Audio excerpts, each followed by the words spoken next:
Tammy comes up this way. Yeah, just one stand here, one stand here, and we'll all, so we set a good example. Great. We're done. Yeah, that's good. That's good. Can you lay down and show us what 6 feet looks I like? will, I got 6 feet of brawn and muscle. Yeah, I'm only like 3 feet, so you know. All-American football player, you know. The older I get, the better I was. That's true. Okay, good afternoon, everybody, and thank you for joining us. And I want to thank my colleagues, Senator Booker, Duckworth, and Harris, for joining me today. I just want to say we finished an amazing caucus, all on the phone, virtual. Just about every member was on the phone. It was a caucus where people expressed their anger, their frustration, and their strong desire to move forward and actually get something done to deal with what has been the poison of America, which is bigotry and racism for so long.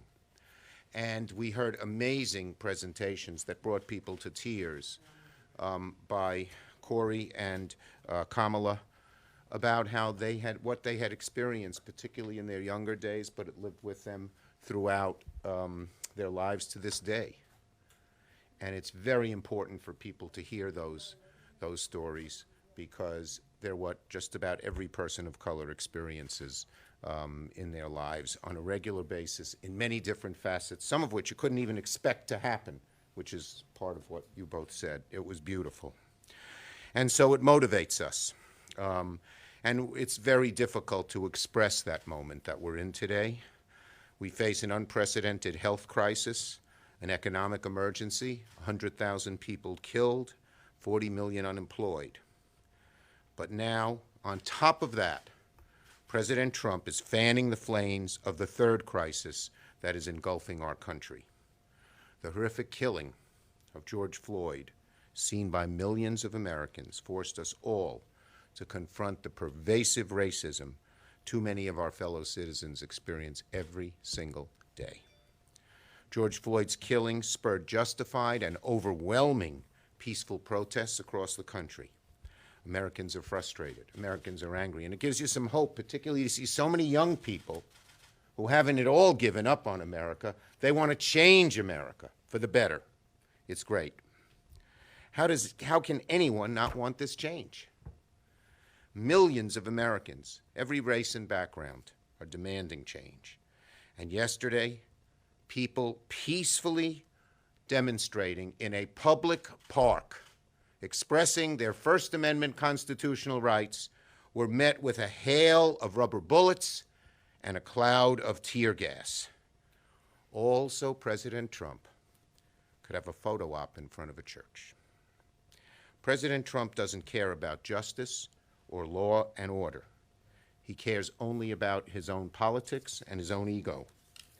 At a time when we need real leadership to pull us together, he remains committed to tearing us apart. That seems to be his MO. America doesn't need this. America needs leaders who can turn our justified anger into action, into progress. And once again, President Trump showed the country he is unable to lead. I say to President Trump, watch Joe Biden's speech. That's what real leadership looks like. Senate Democrats are not going to wait to take action on law enforcement reform. We're going to confront these issues right now. The two leaders in our caucus on this issue, and on many others, but on this issue now, are Senators Booker and Harris, and Senator Duckworth has many ideas that I know will be there. She will be working with our two leaders on this issue.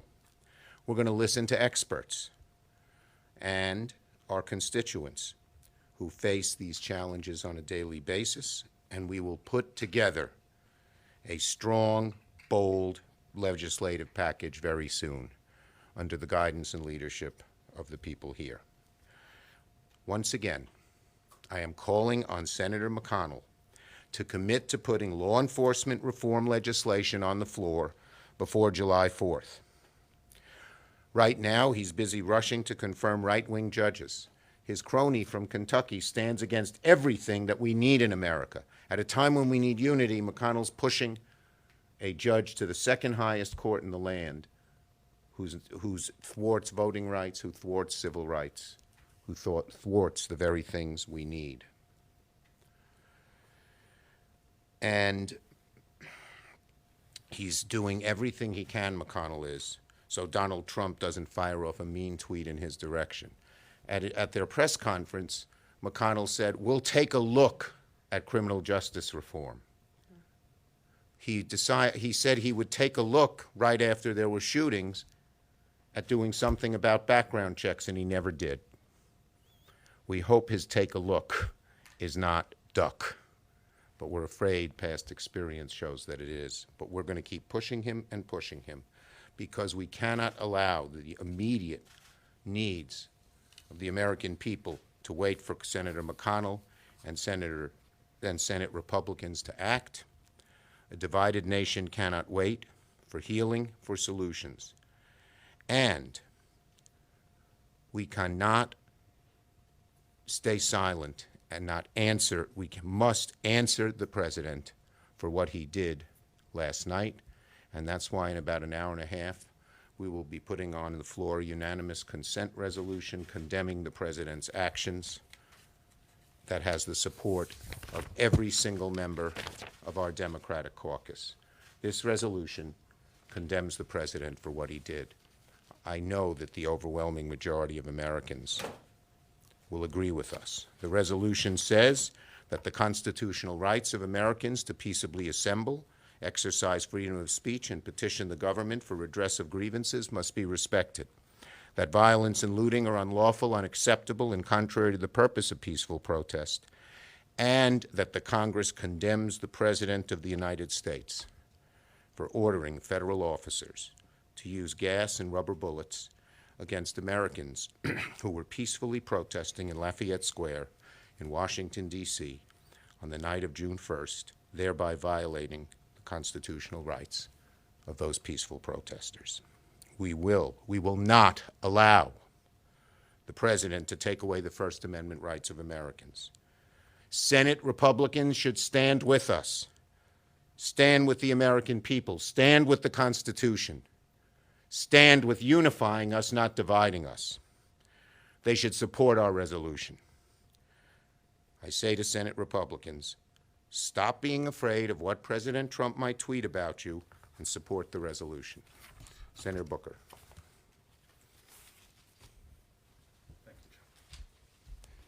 I'm grateful for Leader Schumer and my colleagues. This is a time of great pain and a great frustration in the United States of America, people all over our country. I'll be right back. I didn't vote. I forgot. Go ahead, Paulie. Thank you, Senator Schumer.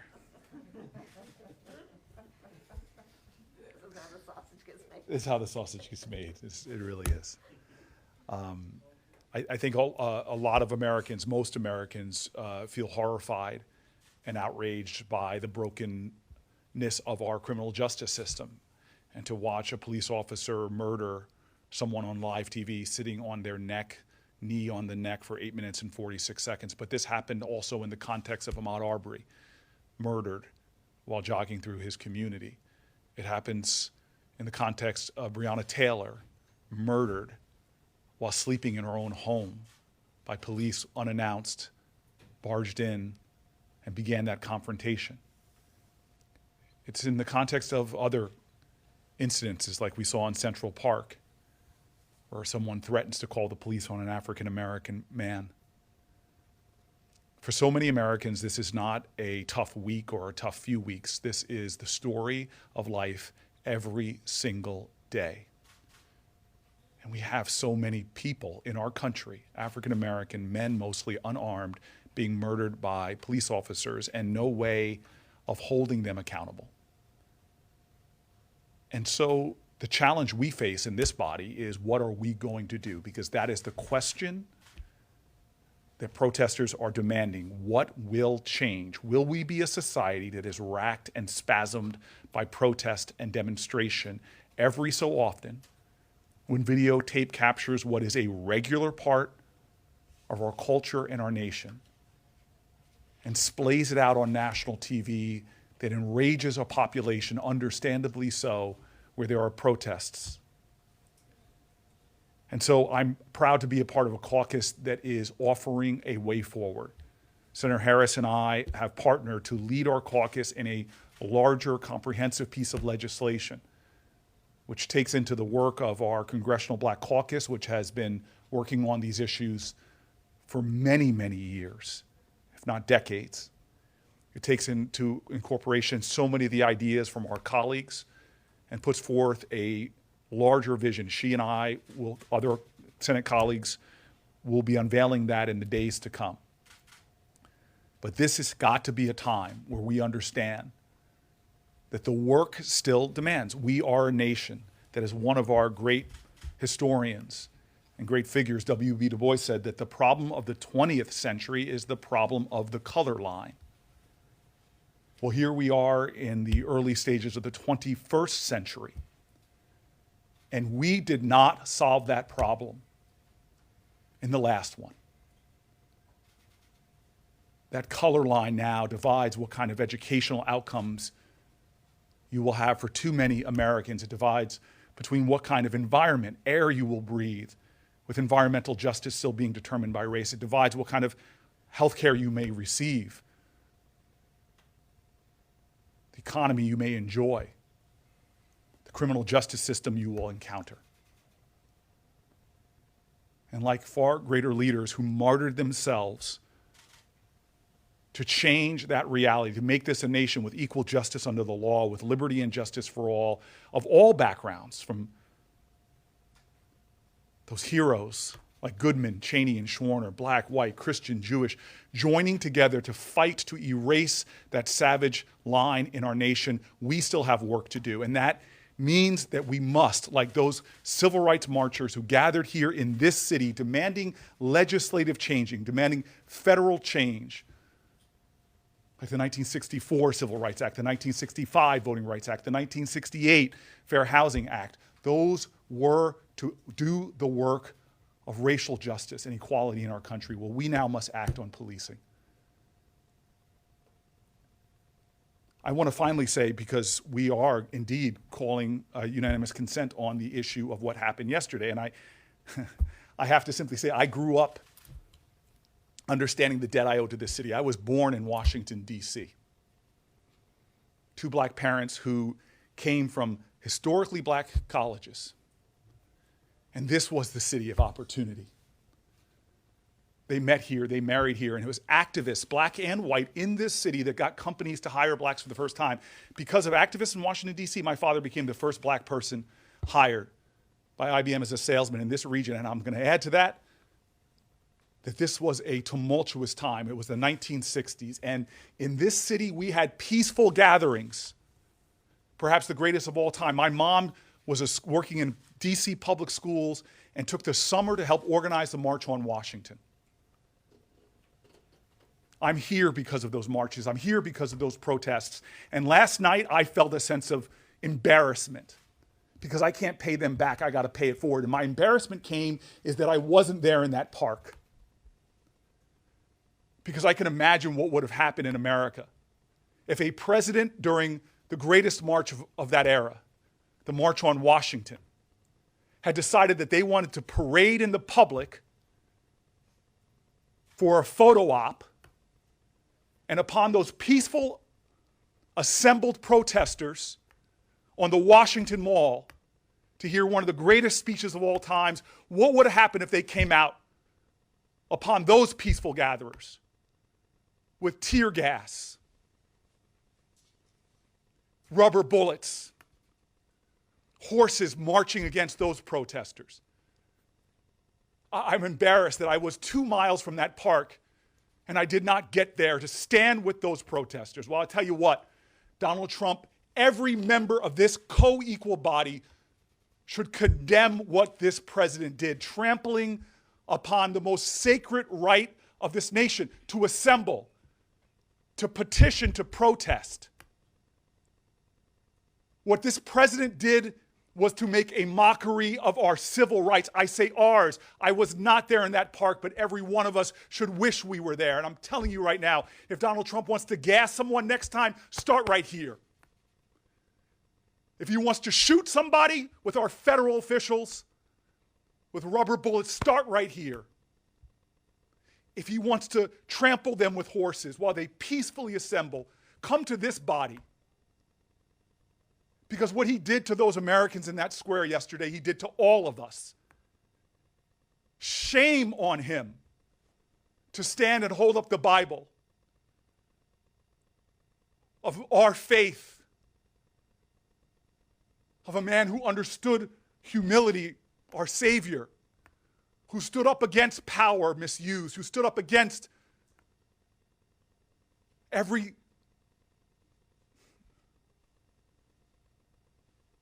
instinct that he showed yesterday.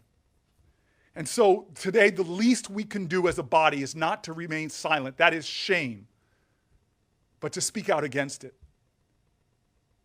This was a moment yesterday on this sacred ground, our capital, where people protesting on issues from women's rights to civil rights to LGBTQ rights, people on the left and the right of the spectrum come to understand that if you stand peacefully, if you protest peacefully, you will be respected by your federal government, and that was violated yesterday. And so where do you stand today? Well, 100 members of this body will be tested about where they stand. That is a gently written unanimous consent. Everyone should stand up and be counted right now and say aye. Thank you, Corey. Amazing. Senator Harris.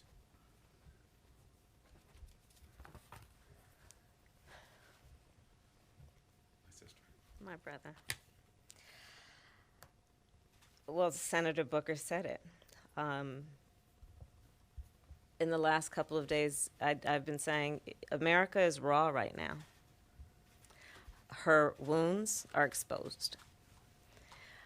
The reality of it is that the life of a black person in America, historically, and even most recently with Mr. Floyd, has never been treated as fully human. And it is time that we come to terms with the fact that America has never fully addressed the systemic racism that has existed in our country. That's just a fact. And so the people protesting on the street are protesting, understanding that we have yet to fulfill that promise of equal justice under the law. And there is a pain that is present, that is being expressed in their constitutional right to march and to shout. Like Senator Booker, I am a child of parents who marched and shouted in the civil rights movement in the 1960s. I would not be here as only the second black woman elected to the United States Senate were it not for those folks who marched and shouted for justice. I would literally not be here were it not for those folks who took to the streets. My parents had their stories of how the police were turned on the marchers, but they still marched. And it was their march that laid the path for me to be here today, to speak at this moment, and to speak to this moment. And as a former prosecutor, a profession I chose because I also, growing up the way I did, knew how law enforcement had a long history of enforcing laws indiscriminately and often based on race and racism. That's why I chose to become a prosecutor. And I can say with full certainty that it is time that the leaders in this United States Senate, in this United States Congress, take action to reform a criminal justice system that for far too long has been informed by systemic racism and by racial bias. It is time that we say that bad cops are bad for good cops. It is time that we say that one should not be subjected to the indignity of being told to get on your knees and put your hands behind your head simply because you are walking while black. And it happens every day in America. There's not a black man I know, be he a relative, a friend, or a coworker or colleague, who has not been the subject of some form of racial discrimination at the hands of law enforcement. Not one I know.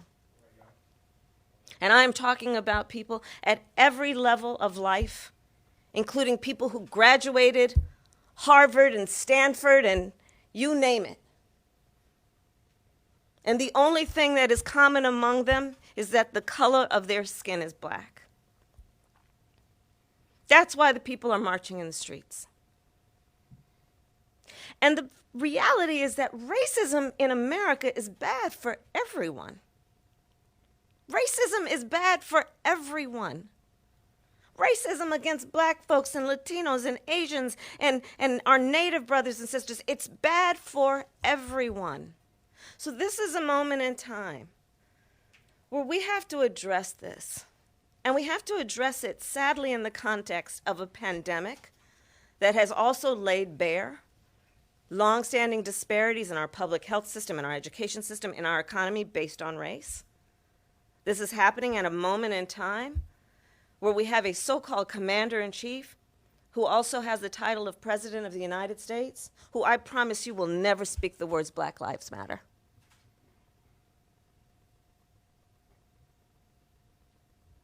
Well, they do.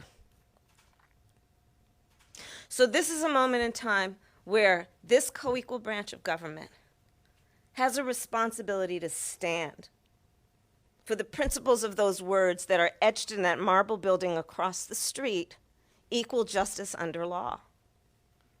And to do it in a number of ways, understanding that the policing issue is the tip of the iceberg. It is underneath it is also these issues of longstanding racial disparities based on housing, based on education, based on public health. But right now, this is the moment in time to address the issue of policing. And so the package of bills that Senator Booker and I and so many of our colleagues are pulling together is specifically to address that, because it must be addressed. It is a pervasive issue. And it's 30 years after Rodney King. And the chants and the marches and the songs are about the same issue that we were marching for back when my parents did in the 60s and when we did after Rodney King 30 years ago. So now is the time to act. Leader Schumer, I thank you for your leadership of our caucus and your leadership as a great American leader on an issue that has too long plagued us and that we have the power to address. Thank you. Senator Duckworth.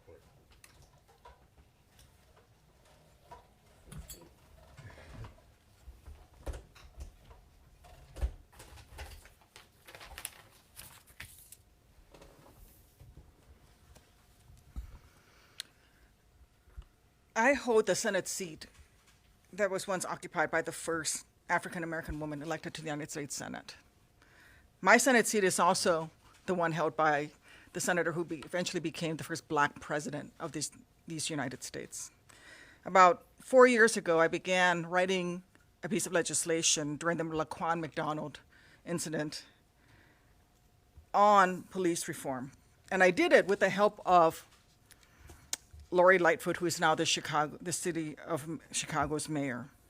And I'm so proud that Kamala Harris was an original co-sponsor 4 years ago and remains on this bill. And every other female senator of color is also a co-sponsor of this piece of legislation. We have so far a number of people on it.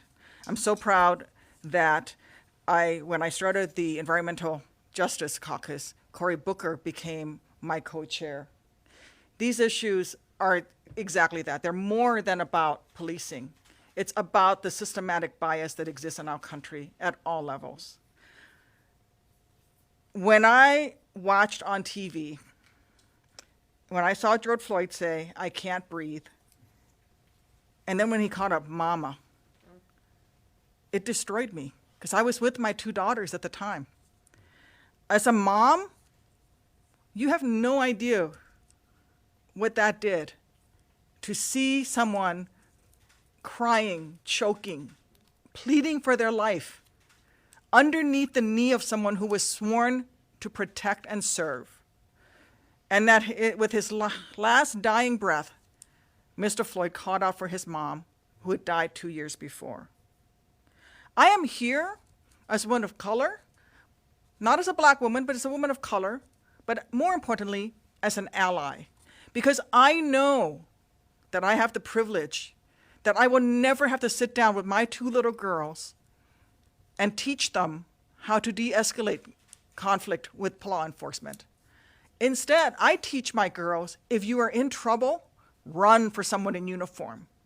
Ask them for help. That is sanctuary. That is a safe place. But that is not the case for so many in our black and brown communities. And that is un-American.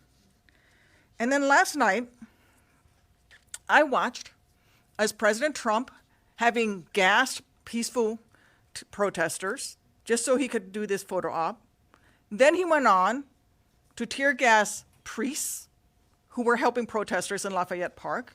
And then he went on to remove a member of the clergy and a layman from the church patio so he could have his photo op. And as he was walking there, he was followed behind him by the chairman of the Joint Chiefs of Staff in military fatigues and the Secretary of Defense, walking along like lapdogs behind a draft-dodging wannabe tin pot dictator. And I was appalled that this commander-in-chief was flying Black Hawk helicopters above Americans exercising their First Amendment rights. How dare you politicize our military? Our military is the most diverse institution in this country.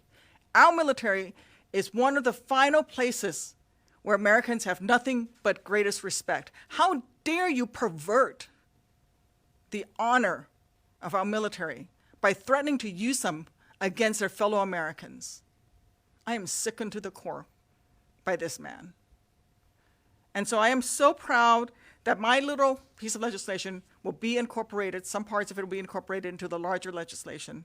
But I am here to call on American voices. If you truly believe in the values of this country, in justice and in liberty, then you know that we need to reform policing at all levels. And I am asking black and brown voices to come forward in every neighborhood. I'm also asking all of us to come forward as allies. We need Republicans and all decent Americans to join us in our outrage and our disgust for this injustice. We need Mitch McConnell to stop sitting on his hands, and he needs to roll up his sleeves and get to work. Work with us to make this nation more just, more equal for all who live here, regardless of the color of their skin. George Floyd cannot breathe anymore.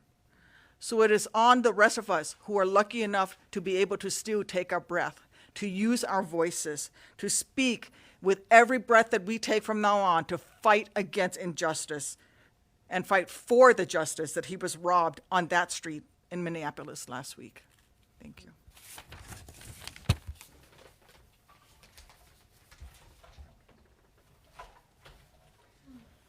Well, I want to thank my 3 colleagues for their beautiful, heartfelt words that I hope pierce the hearts of some of our Republican colleagues.